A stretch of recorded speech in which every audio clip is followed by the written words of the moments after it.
আজি এইটো এটা ৰাতিপুৱাই বহুত দুখৰ খবৰ আমি পাইছোঁ। মই ইতিমধ্যে পুলিচক নিৰ্দেশ দিছোঁ যে বাংগালোৰৰ পুলিচ কমিশনাৰ লগত কথা পাতিব লাগে, ঘটনাৰ তদন্তও কৰিব লাগে আৰু মৃত শৰীৰকেইটা সন্মান সহকাৰে অসমলৈ উভতাই আনিব লাগে। আৰু মই নিজেও কৰ্ণাটকৰ মুখ্যমন্ত্ৰীৰ লগত আজি গধূলি এই বিষয়ে আলোচনা কৰিম। আজি এইটো এটা ৰাতিপুৱাই বহুত দুখৰ খবৰ আমি পাইছোঁ। মই ইতিমধ্যে পুলিচক নিৰ্দেশ দিছোঁ যে বাংগালোৰৰ পুলিচ কমিশনাৰ লগত কথা পাতিব লাগে, ঘটনাৰ তদন্তও কৰিব লাগে আৰু মৃত শৰীৰকেইটা সন্মান সহকাৰে অসমত। নমস্কাৰ গাইজ, আজি কি ক'ম গাইজ, আজি একদম ক'বলগীয়া ভাষাই নাইকিয়া হৈ গৈছে। আজি মনটো বহুত বেয়া লাগিছে, কি ক'ম আৰু, ক'বলৈ ভাষা নাই আৰু। কিন্তু হ'লে যে এই দুখৰ ভিতৰত কেইটামান কথা ক'ব আহিছোঁ। কথাটো সেইটোৱে যে গাইজ, আমাৰ অসমৰ মানুহে হৰ জেগাত বহুত বিভিন্ন ধৰণৰ জেগাত কাম কৰ্ম কৰি আছে আৰু নিজৰ এটা পৰিয়াল বংশ, এটা নিজৰ গাঁও, নিজৰ এটা ৰিষ্টেদাৰ, নিজৰ এটা সন্তান, এটা মাইকী, চবকে পৰিয়াল বংশক এৰি পিনি যে ইমান দূৰত গৈ পিনি যে এটা কাম কৰ্ম কৰি আছে আৰু কৰিব গৈছে। বেংগলোৰ আছে, কেৰেলা আছে, মুম্বাইত আছে, দিল্লীত আছে, হৰ জেগাত, হায়দৰাবাদ, হৰ জেগাত কিচিম বিভিন্ন ধৰণৰ কাম কৰ্ম কৰিব গৈছে আমাৰ অসমৰ মানুহে আৰু কৰি আছে। আৰু এই ঘটনাটো শুনি পিনি যে মোৰ মনটো বহুত বেয়া লাগি গৈছে গাইজ, কি যে ক'ম আৰু, ভাষা নাই আৰু ক'বলগীয়া। এইটো কেনেকৈ হৈছে আপোনালোকে নিশ্চয় দেখিছে। এইটো মাৰ্ডাৰ বুলিও ক'ব পৰা নাই, এইটো মাৰ্ডাৰে হ'ব পাৰে, কোনে কৰিছে, কিন্তু ডাইৰেক্ট হাত চাত লগাই পিনি যে মাৰামাৰি কৰি পিনি যে একদম কাঠি মাৰি এনেকৈ কথম কৰি দিছে, মাৰ্ডাৰ কৰিছে, তেনেকুৱাও এতিয়ালৈকে চাবুত পোৱা নাই বা তেনেকুৱাতো দেখা নাই। যদি তেনেকুৱা হোৱা হ'লেহেঁতেন কাৰোবাৰ খুন বাগাৰা কিবা কিবি নিশ্চয় ওলালে হয় নাই। সেইটো কাৰণে যে সেই বোলা বস্তুটো বহুত হুঁচিয়াৰ হ'ব লাগে আৰু হুঁচিয়াৰ নিশ্চয় চবেই কৰে। ইমান বাহিৰত আছে, ইমান বছৰৰ পৰা বা ইমান দূৰত গৈ পিনি এটা 1 টকাৰ কাৰণে ইনকাম কৰিবৰ কাৰণে, এটা ঘৰ সংসাৰ পৰিয়ালৰ কাৰণে ইমান দূৰত গৈ পিনি যে কাম কৰ্ম কৰি আছে, নিশ্চয় সিহঁতে হুঁচিয়াৰতে থাকে। কিন্তু হুঁচিয়াৰত থাকিলেবি এনেকুৱা আচানকছে ইমান ডাঙৰ ঘটনা এটা হ'ব বুলি কোনে ভবা আছিলে? কোনেতো ভবা নাছিলে। এনেকুৱা হয় গাইছ।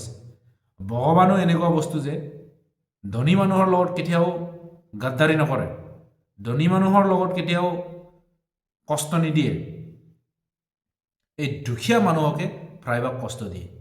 সিহঁতৰ কি গলতি আছিলে চাওকচোন গাইছ। এটা ঘৰ সংসাৰ, এটা পৰিয়াল বংশক হেল্প কৰিবৰ কাৰণে এটা নিজৰ জিন্দগীটো 1 টকা এটা কমাই পিনি যে ভাল কৰ্ম কৰি পিনি এটা জিন্দগীটো কঢ়াম বুলি এটা নিজৰ পৰিয়াল বংশ এটা চবকে এৰি পিনি যে ইমান দূৰত বেচেৰা কাম কৰিব গৈছিলে আৰু কৰি আছিলে। সিহঁতৰ লগতনো কিনো ভুল আছিলে?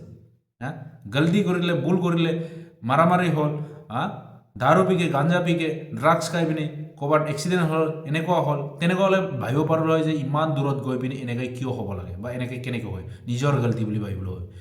এনেকৈ যে হৈ পিনি যে এটা নহয় দুটা নহয় 4জন 5জন মানুহে একে ছাটাত একে ৰুমত মৰি যোৱাটো কি বুলি ভাবে আপোনালোকে? একদম মানে কি যে ক'ম, একদম মই মানে ৰখাব নোৱাৰা হৈছোঁ। বহুত কষ্ট, বহুত দুখ, ভাবি চাওকচোন গাইছ। আৰু যিটো নেকি যে কি যে ক'ম আৰু, মই সেইটোৱে, মই বেছিটো খব নাজানো আৰু খব নোখোজোঁ। আমাৰ অসমবাসীৰ ৰাইজে, আমাৰ অসমৰ ল'ৰাই যিমান বাহিৰত কাম কৰি আছে, কেৰেলা, বেংগলোৰ, চেন্নাই, গুজৰাট, হৰ জেগাত যিমান কাম কৰা ল'ৰা ছোৱালী আছে, চবকে মই ৰিকুৱেষ্ট কৰিছোঁ যে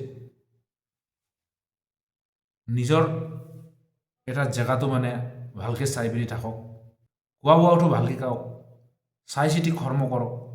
জীৱন মৃত্যু বিবাহ সেইটো বোলা বস্তুটো কোনেও ক'ব নোৱাৰে, কোনেও গ্ৰান্টি দিব নোৱাৰে। কিন্তু হ'লেও এটা হুঁচিয়াৰৰ মৰণ নাই বুলি চবেই কয়। সেইটো কাৰণে অলপ হুঁচিয়াৰ হৈ থাকক, মই সেইটোৱে মানে কামনা কৰোঁ।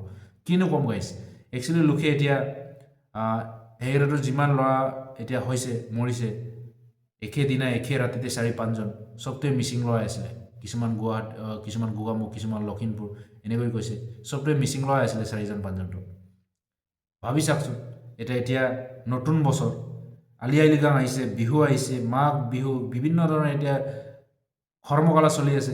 লোকে ইয়াত ভাবি চাওক, ইমান মানুহে এটা মিচিঙৰ ইউথ ফেষ্টিভেল বুলি ইমান মানুহে অসমবাসী ৰাইজে গৈছে, যিমান পূব জেগাৰ পৰা গৈছে, হৰ জেগাৰ পৰা, হৰ মাটিৰ পৰা, হৰ দেশৰ পৰা মানুহ আহি পিনি যে ইউথ ফেষ্টিভেল বুলি মিচিঙৰ মানুহে কিমান এনজয় কৰি আছে, কিমান মস্তি কৰি আছে।